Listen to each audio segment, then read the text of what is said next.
Teman-teman semua, pagi hari ini kita lanjut lagi belajar tentang ekonomi makro ya. Topik yang akan kita bahas pagi ini adalah bagaimana kita memahami tentang konsep pendapatan nasional. Kita sudah paham ada 3 pendekatan terkait dengan cara menghitung pendapatan nasional ya. Masih ada yang ingat yang pertama apa? Pendapatan nasional itu berdasarkan pengeluaran ya. Maka kemarin kita sudah dapatkan kalau berdasarkan pengeluaran maka GDP sama dengan apa kemarin? C tambah I tambah G tambah X minus M. Itu ya. Itu cara pengeluaran. Cara yang kedua, cara produksi. Nah, ini adalah cara kedua ya. Cara kedua itu adalah cara produksi. Dengan cara produksi berarti nilai GDP itu diukur dengan 2 cara. Ya. Cara yang pertama, pendapatan nasional atau GDP itu diukur dengan pendekatan nilai akhir output. Nilai akhir output. Itu yang cara pertama. Cara yang kedua, GDP itu dihitung dengan cara pertambahan atau jumlah dari semua nilai tambah dari setiap proses produksi yang dilakukan ya. Jadi GDP itu adalah nilai tambah sigma dari value added ya, dari setiap kegiatan yang dilakukan. Di mana value added ini hitungan yang sederhananya, value added itu dari setiap tahapan kegiatan akan sama dengan nilai output. Nilai output dari setiap tahapan kegiatan dikurangi dengan nilai input dari setiap tahapan kegiatan. Jadi kalau ada yang katakan kita menghasilkan sejumlah output ya dengan rangkaian beberapa tahapan produksi, maka setiap tahapan itu kita harus menghitung namanya apa? Value added. Maka nanti nilai GDP-nya itu dari proses produksi itu adalah nilai total dari semua nilai tambah yang dihasilkan dari setiap tahapan produksi. Paham ya? Mari sekarang saya berikan contoh bagaimana caranya kita menghitung pendapatan nasional itu dengan konsep produksi ya. Saya misalkan demikian. Katakanlah ada satu kegiatan untuk menghasilkan produk X ya. Jadi kita mau menghasilkan katakanlah produknya produk X gitu ya. Ini produk akhir. Katakanlah untuk menghasilkan produk X itu ada berbagai tahapan-tahapan produksinya. Katakanlah ini adalah tahapan yang pertama. Dari tahapan pertama masuk ke tahapan yang kedua. Dari tahapan yang kedua masuk ke tahapan yang ketiga. Dari tahapan yang ketiga dia masuk ke tahapan yang terakhir, 4 output gitu ya. Di sini ada proses produksi. Katakanlah ini adalah input kan? Input ya. Input ini dia olah kan? Dia sudah masuk menjadi tahapan yang kedua. Ini namanya dengan bahan baku. Ini namanya dengan bahan atau produk setengah jadi. Belum jadi ya. Jadi dia ada input di sini. Dari input ini dia akan ke sini, dia akan menjadi output. Tapi output tahap yang pertama menjadi apa? Input tahap yang kedua. Paham ya? Ini menjadi input, produksi lagi menjadi apa? Output. Output tahap yang kedua sini menjadi apa? Input tahap yang ketiga, gitu ya. Ini menjadi input tahap yang ketiga. Diproses lagi jadi apa? Output. Output di sini menjadi apa ini? Menjadi input untuk tahap yang keempat. Baru dia menjadi apa? Output. Inilah yang akan dia jual. Namanya output akhir. Ini namanya apa? Output setengah jadi. Ini namanya apa? Output akhir. Paham ya? Kemarin saya sudah menjelaskan namanya apa? Penghitungan GDP double counting ya. Double counting apa kemarin? Jikalau kita menambahkan semua output dari setiap tahapan produksi. Berarti kalau saya katakan begini nih, GDP adalah nilai output 1 tambah nilai output 2 tambah nilai output 3 tambah nilai output 4, itu namanya apa? Double counting. Paham ya? Itu namanya penghitungan pendapatan nasional double counting. Saya katakan dia penghitungan pendapatan nasional dari sisi produksi single counting jika apa? Nilai akhir output. Berarti apa? Output dari nilai yang output dari tahap yang ke 4. Paham ya? Bisa sekarang dibedakan ya, double counting dengan apa? Single. Selesai bahwa dengan cara menghitung GDP berdasarkan nilai output itu, sekali lagi ya, ada namanya apa? Double counting. Ada namanya apa? Without double counting. Cara yang kedua adalah nilai GDP dihitung berdasarkan nilai tambah, gitu ya. Mari sekarang kita lihat. Anda perhatikan di sekarang. Tahapan yang pertama ada proses produksi ya. Input dirubah menjadi apa? Output. Ya kan? Berarti dia merubah input menjadi output ya. Adakah dia perubahan bentuk? Ada. Input berubah menjadi apa? Output gitu ya.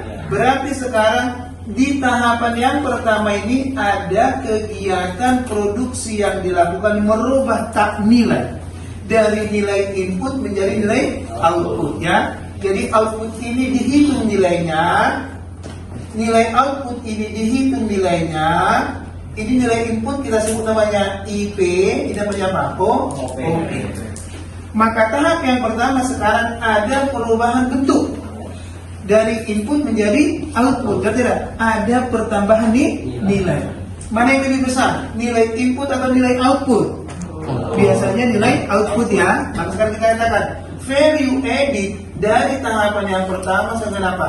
OP tahapan yang pertama dikurangi apa? IP tahapan yang pertama. Sampai situ bisa? Situ juga dapat kan? Input di sini namanya apa? IP2 ya. Ini menjadi apa? OP2. Maka value added 2 menjadi apa? OP2 kurang IP2. Gitu kan? Ini juga sama ya. Menjadi apa ini?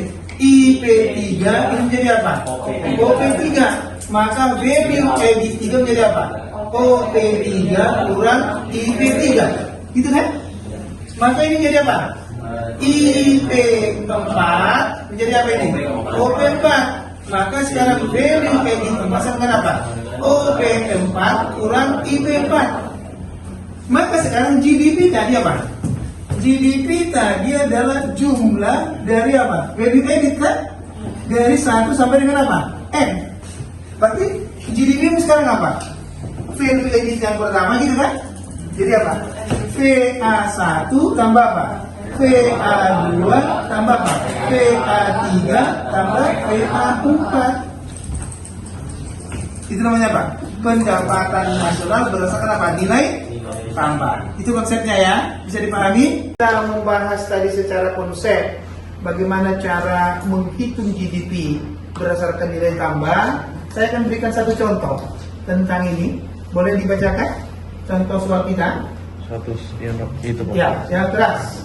Satu set perabot rumah tangga dijual di toko bisnis Sirait seharga 800. Perabot ini Berarti apa yang harus Anda pahami dari statement pertama? Output akhir. Itu output akhir ya. Berarti output akhir yang siap untuk apa? Itu final output itu ya. Oke, lanjut. perabot ini dibeli oleh pemilik toko bisnis Sirait dari penghasil perabot seharga 600. Berarti pemilik toko ini dia apa? Manufacturing atau jasa? Jasa. Berarti dia kan hanya menjual aja ya. Dia kan hanya menjual toh. Dia menjual dia menjual perabot itu dari hasil pembelian perabot ya. Oke, clear ya. Kemudian lanjut. Untuk menghasilkan perabot tersebut, penghasil perabot membeli papan dari tukang papan seharga 200. Berarti ada manufakturnya ya. Ada manufakturnya ya. Itu apa? Ada satu kegiatan apa? Menghasilkan perabot. Berarti perabot itu dihasilkan dari mana Pak? Papan. Berarti papan dirubah menjadi apa?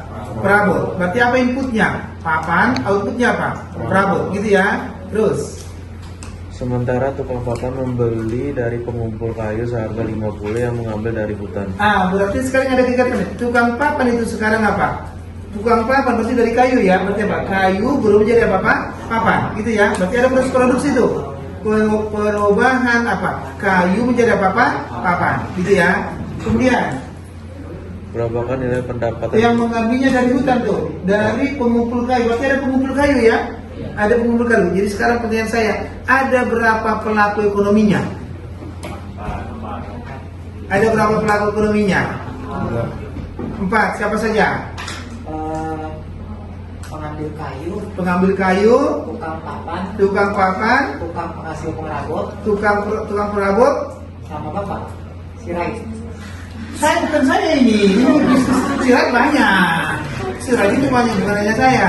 Ada 4 ya. Penjual perabot, paham ya nak? Berarti ada berapa ekonomi? 4, paham ya nak? Apa kegiatan ekonominya? Siapa yang bisa? Kegiatan ekonominya? Ada yang bisa? Kita tulis satu-satu. Berarti apa? Penjual toko bisnis serat apa? Apa dia kegiatan ekonominya? Menjual perabot, gitu ya. Yang kedua, tukang papan. membeli papan? Tukang perabot, berarti apa? Menghasilkan perabot, gitu ya. Tukang papan, merubah kayu menjadi papan. Pengumpul. Berarti itu namanya apa? Kegiatan ekonomi. Artinya demikian, kalau Anda ingin menghitung bagaimana cara pendapatan nasional dari sisi nilai tambah, kenali dulu pelaku ekonominya, kenali dulu kegiatan ekonominya, kenali inputnya, kenali outputnya. Atas dasar itulah Anda boleh menghitung apa? Nilai tambah dari setiap tahapan produksi. Bisa dipahami ya? Oke, bagaimana caranya? Mari kita mulai. Perhatikan caranya. Supaya Anda mudah menghitungnya dan tidak salah dalam melakukan kategorisasi dalam tahapan produksi, maka saya menginspirasi Anda semua melakukan seperti ini. Yang pertama, pastikan dulu pelakunya, pelaku ekonomi. Mulai dari pelaku ekonomi awal sampai pelaku ekonomi akhir. Kemudian kenali kegiatan ekonominya, kemudian kenali nilai inputnya, IP-nya. Mari kita lanjut tadi. Setelah kita bisa tadi mendeskripsikan pelaku ekonomi yang pertama, siapa pelaku ekonomi yang kedua? Tukang papan ya. Tukang papan. Berarti apa kegiatan ekonominya? Berarti apa? Merubah kayu menjadi papan. Berarti inputnya apa? Kayu. Dia beli dari siapa?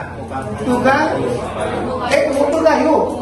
Ya kan? Dia beli kan? Ini dia beli kan? Berarti nilai outputnya si pengumpul kayu menjadi inputnya si tukang kayu. Dia mestikan apa? Kayu. Kayu itu dia jual kan? Berapa harga kayu dia jual? Harga kayu dia jual berapa? 200. Ya kan? Berarti dia sekarang dalam kegiatan ekonomi yang dia lakukan, dia hanya menambah nilai berapa? 150. Maka value edit yang kedua berapa? 200 kurang 50, 150. Siapa lagi pelaku ekonomi yang ketiga? Nah, tukang mebel lah ya.